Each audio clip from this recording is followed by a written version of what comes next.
नमस्ते सदावत्सले मातृभूमि। हम लोग बात करने जा रहे हैं एक बार फिर से जोसफ विजय के इंटेंशन पर। आप सोच सकते हैं कि कुछ वीडियोस देश भर में जारी हो रही हैं कि जोसफ विजय ने यह आदेश दे दिया कि बिना पूछे फोड़ दो, तोड़ दो दुकानें शराब की बनी हो। आपके मोहल्ले में शराब की दुकान, उसके वीडियोस भी वायरल हो रहे हैं। तमाम लोग स्टेटमेंट दे रहे हैं, महिलाओं को ये अधिकार बोध। मंदिरों के लिए भी जोसफ विजय के आदेश सुनने में आए हैं कि जोसफ विजय ने ये कहा है कि भाई ये जो मंदिर हैं, इन मंदिरों में का धन जो है वो मंदिरों में ही लगेगा। हाईकोर्ट का चूंकि ऑर्डर था तो उन्होंने कर दिया। लेकिन आज एक बार फिर से सबरीमाला का ये जो मंदिर, मुरुगन मंदिर का विषय था, वो सुप्रीम कोर्ट में उन्होंने चैलेंज किया। तो दीपथून वाले विषय पर यह बात क्लियर हो रही है कि जोसफ विजय किस रास्ते पर जा रहे हैं।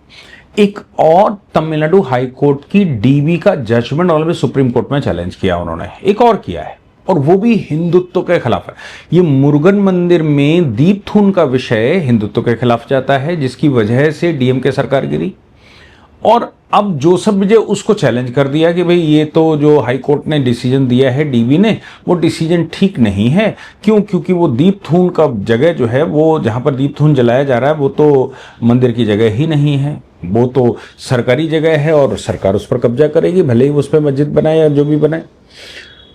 हाई कोर्ट ने डिसाइड किया था कि नहीं, ये जो बना हुआ है ये केवल पिलर अपना साइटेशन के लिए था, हकीकत में तो पूरी पहाड़ी ही मंदिर की है। जब ये डिसाइड हो गया है कि पूरी पहाड़ी मंदिर की है, तो ये दीपथून बाहर कैसे हो गया? इसलिए, और दीपथून का रिकॉर्ड आपके रेवेन्यू रिकॉर्ड में अगर गलत चढ़ा तो उसका मतलब ये सरकार थोड़ी ना हो गई। मतलब ये है कि उस पहाड़ी पर अगर अंग्रेजों ने उस समय वो लगा दिया, साइटेशन लगा दिया या ज्योग्राफी लगा दी या जो भी उन्होंने पहचान बना दी, तो वो तो कहीं भी मंदिरों में पहले भी होता था, तो क्या वो मंदिर की जमीन सारी सरकार की हो जाती है? ये विषय हाईकोर्ट का था। लेकिन जोसफ विजय चले आए कि नहीं, सरकारी जमीन है, खाली करना चाहिए, मंदिर का दीपथून वहां नहीं चलना चाहिए। हाईकोर्ट के 2 जजेस की बेंच ने ही एक और डिसीजन दिया था, और वो डिसीजन ये था कि जो काउ स्लॉटर है, गौ हत्या है, वो तमिलनाडु में पूर्ण रूप से बैन कर दी थी। हाई कोर्ट ने आदेश दिया था कि तमिलनाडु के अंदर गौ हत्या बैन है, गौ हत्या के अलावा उसके बछड़े या बीफ बैन है।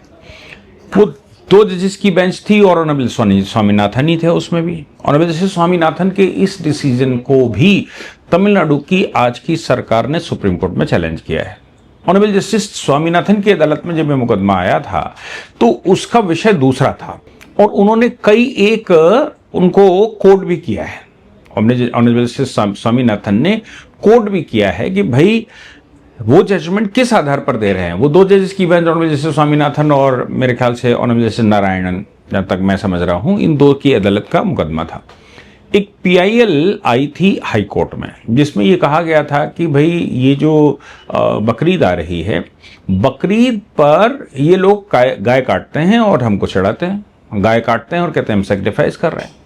बकरीद पर गाय काटना या गाय को पूर्ण रूप से काटने पर बैन लगाना चाहिए। हाई कोर्ट ने सुनवाई करने के बाद कई एक जजमेंट, जुडिशियल जजमेंट उन्होंने कोर्ट किए, और कोर्ट करने के बाद उन्होंने डिसाइड किया कि नहीं, पूर्ण बैन होना चाहिए। हालांकि ये ब्लैंकेट बैन है। ब्लैंकेट बैन का मतलब होता है कि कोई लॉजिक नहीं। पहले क्या होता था कि 10 साल की उसकी आयु हो गई, अगर वो दूध नहीं देती और ये नहीं करती और वो नहीं करती तो फिर काट सकते हैं। लेकिन ये ब्लैंकेट ऑर्डर था, और जिसमें ये कहा गया था कि भाई आप कुछ नहीं कर सकते। हालांकि मतलब स्टेट की पॉलिसी 1976 की है। 1976 का एक स्टेट ऑर्डर है, उस ऑर्डर पर कॉन्स्टिट्यूशनल लॉ आर्टिकल 48 का हवाला उन्होंने दिया, और ज्यूरिस्प्रूडेंस का सुप्रीम कोर्ट के प्रेसिडेंटों के कई एक हवाले उन्होंने दिए, और ये कहा कि भाई ये खासतौर से 2 केसेस को कोर्ट किया गया। Mohammad Hanif Qureshi versus state of Bihar 1958 का जजमेंट है, और एक अभी 1995 का state of West Bengal versus Ashutosh Lahiri का है, जिसमें उन्होंने सुप्रीम कोर्ट ने इस 65 साल के इतिहास को बताने की कोशिश की है। उन्होंने कहा, मतलब ये जो मोहम्मद हनीफ कुरैशी का जजमेंट है, ये तो 5 जजेस की बेंच का ऑनरेबल सुप्रीम कोर्ट की। अब चूंकि 5 जजेस की बेंच का जजमेंट है, तो आप समझ सकते हैं कि उसकी कॉन्स्टिट्यूशनल वैलिडिटी है, और वो आर्टिकल 25 का मुकदमा था कि भाई हमें राइट है। तब सुप्रीम कोर्ट ने उसमें ये कहा था कि ये absolute ban on cow calf slaughter are fully constitutional. अगर राज्य सरकार पूर्ण रूप से बैन लगाती है तो फिर ये पूरा कॉन्स्टिट्यूशनल है। 25 में आपको ये अधिकार नहीं कि आप रिलीजियस राइट के नाम से ये मारते घूमो। 1995 में वेस्ट बंगाल में यही हुआ। वेस्ट बंगाल सरकार ने क्या किया कि ये जो उनका कानून था उस कानून में थोड़ा रिलैक्सेशन दे दिया, और रिलैक्सेशन ये कहते हुए दिया कि भाई बकरीदारी है तो जानवरों पर जो स्ट्रिक्ट वो है काटने पीटने वाला वो नहीं लागू होगा।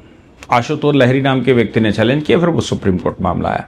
सुप्रीम कोर्ट ने एक बार फिर से दोहराया 1995 में मोहम्मद हनीफ कुरैशी के जजमेंट को, और उन्होंने कहा कि ये जो राज्य सरकार के द्वारा रिलैक्स किया जाना है ये ठीक नहीं है, ये नॉन एजेंशियल प्रैक्टिस है। सेक्रीफाइस या सेक्रीफाइस के नाम से ये जो बलि देते हैं या जो हत्या करते हैं ये नॉन एजेंशियल प्रैक्टिस है, ये आवश्यक प्रैक्टिस नहीं है इस्लाम की।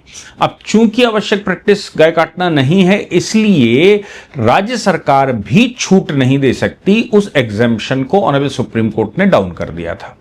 लेकिन जोसेफ विजय जो हिंदुओं का वोट लेकर बैठे, वो चाहते हैं कि ऑनरेबल जस्टिस स्वामीनाथन का जजमेंट, जो जजमेंट ये कह रहा है कि नहीं उनको मतलब उनके यहां काउ स्लॉटर हो ही नहीं सकता, ब्लैंकेट बैन किया है, वो जजमेंट वापस लिया जाए या उसको ओवरसाइट किया जाए, ओवररूल किया जाए।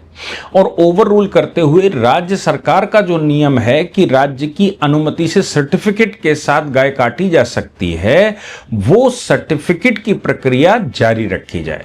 अभी क्या है, जब हाईकोर्ट ने ऑर्डर कर दिया तो उसने ये कहा कि भाई देखो सर्टिफिकेट की प्रक्रिया भी छोड़ दीजिए, सर्टिफिकेट के लिए जरूरत ही नहीं, आप गाय काट ही नहीं सकते। हालांकि गवर्नमेंट ने जो अपील की है वहां की, उन्होंने कहा कि तमिलनाडु एनिमल प्रिजर्वेटिव एक्ट 1958 ये हमारे पक्ष में जाता है क्योंकि लेजिस्लेशन को पावर है और लेजिस्लेशन 10 साल की उसने बता रखा है। तो फिर जब 1958 में ही तय हो गया था कि 10 साल जिस गाय की आयु हो चुकी हो उस गाय को काटा जा सकता है अगर वो निठल्ली हो गई हो, यानी कि अगर वो प्रोडक्शन उसने बंद कर दिया हो, दूध देना बंद कर दिया हो। अब इनका कहना है कि ये सेपरेशन ऑफ पावर है, जुडिशरी को इतनी पावर नहीं कि लेजिस्लेशन को वो खत्म कर दें।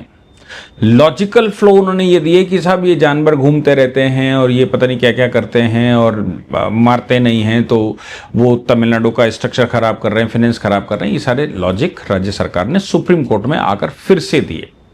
हालांकि ये बात तो माननी पड़ेगी कि स्टैट्यूटरी लॉ पहले से है, स्लॉटर रेगुलेशन भी पहले से है और कॉन्स्टिट्यूशन की पावर भी है, और ऑनरेबल हाई कोर्ट को ये पावर भी है कि वो इस तरह के ऑर्डर करता है, क्योंकि कॉन्स्टिट्यूशन का आर्टिकल 48 ये डिमांड करता है कि सभी गाय और उनके बछड़ों का प्रोटेक्शन करना चाहिए। ये फंडामेंटल ड्यूटीज में होता है। जो चीज फंडामेंटल ड्यूटी में है भले ही वो बाइंडिंग ना हो, लेकिन इसका मतलब वो इररिलेवेंट तो नहीं है। तो हाई कोर्ट ने आर्टिकल 48 वर्सेस आर्टिकल 25 का हवाला देते हुए और सेपरेशन ऑफ पावर में राज्य सरकार के रेगुलेशन को ही अवैध घोषित कर दिया और ये कहा कि ये संभव नहीं है। मैं समझता हूं कि ये जो प्रो बैन कोलिशन हो रहा है वो सब राइट विंग है, बीजेपी कर रही है और बीजेपी के साथ ही कर रहे हैं कि भाई ये जो डिसाइड हो गया वो ठीक है। लेकिन प्रो स्टेट का मतलब कम्युनिस्ट, इसमें टीवीके है, टीवीके के अलायंसेस हैं, कम्युनिस्ट हैं, कांग्रेस, ये चाहते हैं कि वहां पर काउ स्लॉटर जारी रखा जाए और हमारे रेगुलेशन के अनुसार जारी रखा जाए, आप उसमें इंटरवीन ना करें। मैं समझता हूं कि ऑनरेबल जस्टिस स्वामीनाथन का ये जो जजमेंट है, ये जजमेंट काबिल तारीफ है। हाई कोर्ट सुप्रीम कोर्ट में आए हैं वो, लेकिन टीवीके के चरित्र को ये बता रहा है, जोसेफ विजय के चरित्र को यह बता रहा है। देखो एक बात समझ लीजिए, जिसको भारत माता के प्रति आस्था ना हो, जिसको गाय के प्रति आस्था ना हो, जिसको मंदिरों के प्रति आस्था ना हो, वो कितना ही ढोंग क्यों ना कर ले, वो ऐसा नहीं हो सकता कि हम उसको हिंदुओं का हितैषी समझें। वो तो अभी सरकार बैठी है, रंग दिखाना उन्होंने शुरू किया है। अभी धीरे धीरे करके सरकार को जब उनको समझ में आ जाएगा तो समझ में आ जाएगा, मतलब कि ये समझ आएगा सरकार चलती कैसे है, कभी अब फंसने की उम्मीद खत्म हो गई, तब मुझे लगता है कि वो और कोअर्सिव एक्शंस और कोअर्सिव काम करने शुरू कर देंगे जो हमें परेशान करने वाले हैं। लेकिन मुरुगन मंदिर की अपील सुप्रीम कोर्ट आना, जो डीवी ने डिसाइड करती हो, अगर राज्य सरकार चाहती तो अपील नहीं लाती और कहती कि ठीक है ये दीपथून अब जलाओ। और काउ स्लॉटर के मामले में भी चूंकि डीएमके सरकार के समय का केस था और अभी हाई कोर्ट ने डिसाइड किया, तो उसमें भी नहीं लाते, कहते काउ बैन का मतलब काउ बैन हो गया, हाई कोर्ट ने बैन कर दिया, मैं क्या करूं, बात खत्म हो गई। गाय की सुरक्षा करनी चाहिए, संरक्षण करनी चाहिए। लेकिन इन मामलों को अपील में लाना यह दर्शाता है कि टीवी के सरकार किस पक्ष में है और क्या करना चाहती है। आपका कमेंट मैं जरूर चाहूंगा, आप उस पर लिखिए, शेयर करिए, लाइक करिए, जो भी आपको करना है वो आप करिए। लेकिन देश भर को बताइए कि ये दो बड़े केसेस जो अगर अपील में ना आते तो हम समझते कि जोसेफ विजय के दिल में कुछ पॉजिटिविटी है, लेकिन अभी वो कुछ दिख नहीं रहा है। जय हिंद, जय भारत, वंदे मातरम।